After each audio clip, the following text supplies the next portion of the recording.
everyone. I thought that we would read a book about ducks this week since I've seen a lot of ducks in the pond across the street from my house. But we're going to do things a little bit differently this week because this is an old book. It was actually written almost 80 years ago. So your moms and dads and grandmas and grandpas, they might have actually read this book when they were kids. But because this is an older book, the pictures are in black and white. So I'm going to have Mr. Sabin film just the book so you can see the pictures a little bit better because they're kind of hard to see from farther away. I think though you are going to love this book. It's a really great book. And then when we're finished, we'll play some Sink and Float. Ready? The title is Make Way for Ducklings by Robert McCloskey.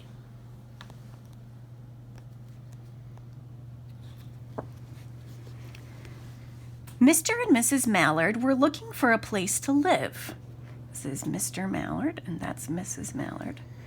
But every time Mr. Mallard saw what looked like a nice place, Mrs. Mallard said it was no good.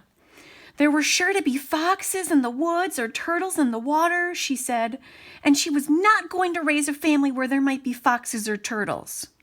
So they flew on and on. When they got to the city of Boston, they felt too tired to fly any further. There was a nice pond in the public garden with a little island on it. The very place to spend the night, quacked Mr. Mallard. So down they flapped. Next morning, they fished for their breakfast in the mud at the bottom of the pond, but they didn't find much.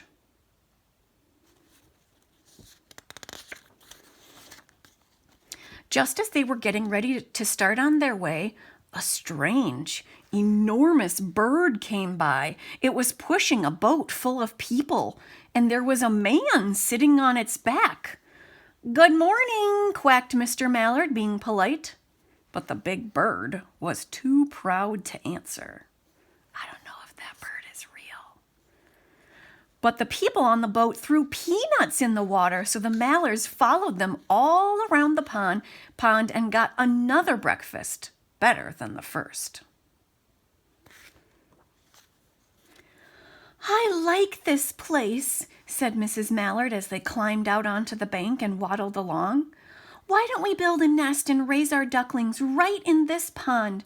There are no foxes and no turtles, and the people feed us peanuts. What could be better?" "Good," said Mr. Mallard, delighted that at last Mrs. Mallard had found a place that suited her. But... "Weep! Look out!" squawked Mrs. Mallard all of a dither. "You'll get run over!" And when she got her breath, she added, "This is no place for babies with all those horrid things rushing about. We'll have to look somewhere else." So they flew over Beacon Hill and round the State House, but there was no place there. They looked in Louisburg Square, but there was no water to swim in. Then they flew over the Charles River. "This is better," quacked Mr. Mallard. "That island looks like a nice quiet place, and it's only a little way from the public garden." "Yes," said Mrs. Mallard, remembering the peanuts. "That looks like just the right place to hatch ducklings." So they chose a cozy spot among the bushes near the water and settled down to build their nest, and only just in time, for they were now beginning to molt. All their old wing feathers started to drop out, and they would not be able to fly again until the new ones grew in. But, of course, they could still swim, and one day they swam over to the park on the riverbank, and there they met a police officer named Michael. Michael fed them peanuts, and after that, the Mallards visited Michael every day. After Mrs. Mallard had laid 8 eggs in the nest, she couldn't go visit Michael the police officer anymore because she had to sit on the eggs and keep them warm. She moved off the nest only to get a drink of water or to have her lunch or to count the eggs and make sure they were all there. One day, the ducklings hatched out. First came Jack, then Cack, then Lack, then Mack and Knack and Whack and Pack and Quack. Mr. and Mrs. Mallard were bursting with pride. It was a great responsibility taking care of so many ducklings, and it kept them very busy. One day, Mr. Mallard decided he'd like to take a trip to see what the rest of the river was like further on. So off he set. "I'll meet you in a week in the public garden," he quacked over his shoulder. "Take good care of the ducklings." "Don't you worry," said Mrs. Mallard. "I know all about bringing up children." And she did. She taught them how to swim and dive. She taught them to walk in a line, to come when they were called, and to keep a safe distance from bikes and scooters and other things with wheels. When at last she felt perfectly satisfied with them, she said one morning, "Come along, children, follow me." Before you could wink an eyelash, Jack, Cack, Lack, Mack, Knack, Whack, Pack, and Quack fell into line just as they had been taught. Mrs. Mallard led the way into the water, and they swam behind her to the opposite bank. There they waded ashore and waddled along till they came to the highway. Mrs. Mallard stepped out to cross the road. "Honk, honk," went the horns on the speeding cars. "Quack," went Mrs. Mallard as she tumbled back again. "Quack, quack, quack, quack, quack, quack," went Jack, Cack, Lack, Mack, Knack, Whack, Pack, and Quack, just as loud as their little quackers could quack. The cars kept speeding by and honking, and Mrs. Mallard and the ducklings kept right on quack, quack, quacking.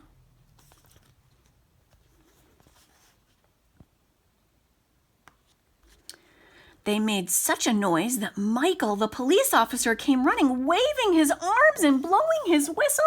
Tweet, tweet, tweet. She went quack, quack, quack, honk.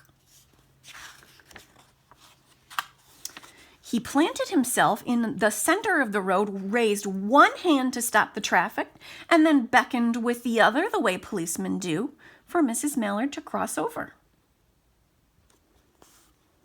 Well, that was nice of him.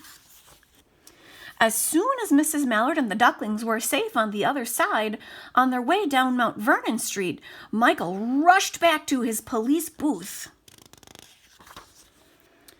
He called Clancy at headquarters and said, "There's a family of ducks walking down the street." Clancy said, "Family of what?" "Ducks," yelled Michael. "Send a police car, quick."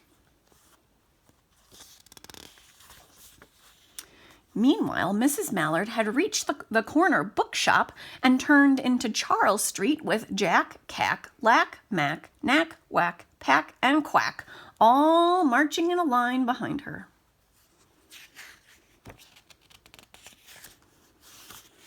Everyone stared. An old lady from Beacon Hill said, "Isn't it amazing?" And the man who swept the street said, "Well, now, ain't that nice?"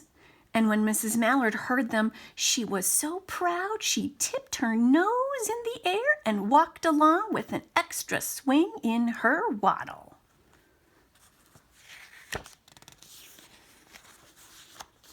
When they came to the corner of Beacon Street, there was the police car with 4 police officers that Clancy had sent from headquarters. The police officers held back the traffic so Mrs. Mallard and the ducklings could march across the street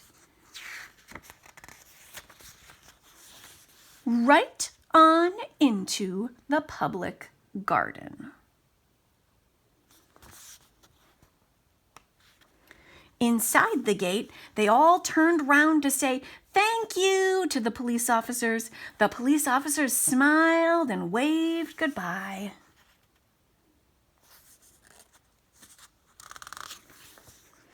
When they reached the pond and swam across to the little island, there was Mr. Mallard waiting for them, just as he had promised.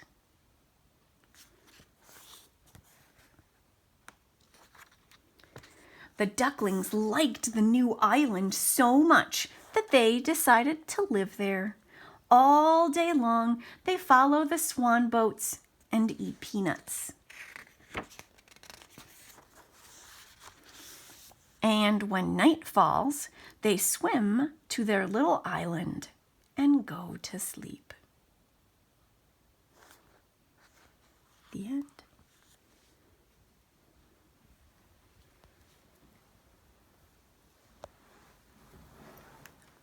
All right, let's head into the kitchen and do some sink and float. I hope you liked that book about ducks. I thought that sink and float was a really good choice since, ducks like to be on the water. So this will be fun. I picked out a few different things that we can try and see if they sink or float. I've got this little square ruler that we can try. I've got an orange, a lid, and a piece of candy, a Jolly Rancher. So you can think for a minute, what do you think is going to happen to each one of those things when I put it in the water? Do you think it's going to sink or do you think it's going to float? So I'll hold them up and you can think with your families what you think each one is going to do when I put it in the water, and then we'll see.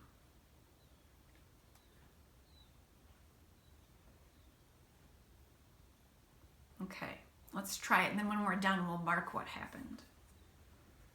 Okay, I'm going to try the ruler first. Maybe Mr. Sabin, if you want to get a little bit closer so they can look into the water. All right, I'm going to put the ruler in. Oh, that one sunk to the bottom. Is that what you thought was going to happen? Okay, let's take that one out. Put it on the towel. Okay, how about the orange next? Let's see what happens to that. Oh, I thought it was going to sink and then it floated right back up to the top. Look at that. Okay. How about the lid? That's kind of a tricky one. Let's see what happens to that.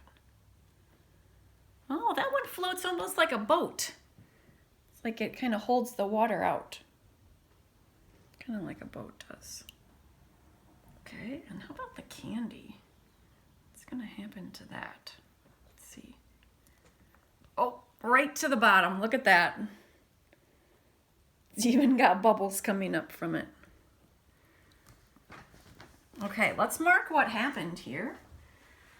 So let's see. What do you remember? What happened to the ruler? Yep, that one sank. So we'll put an X under sink. What about the orange? Yeah, it kind of looked like that one was going to sink, but it ended up being a floater. And the candy, that one sunk right to the bottom right away. And the lid, that one acted kind of like a boat. And that one floated. All right, thanks for playing. I'll send out another vote soon. See you next week. Bye.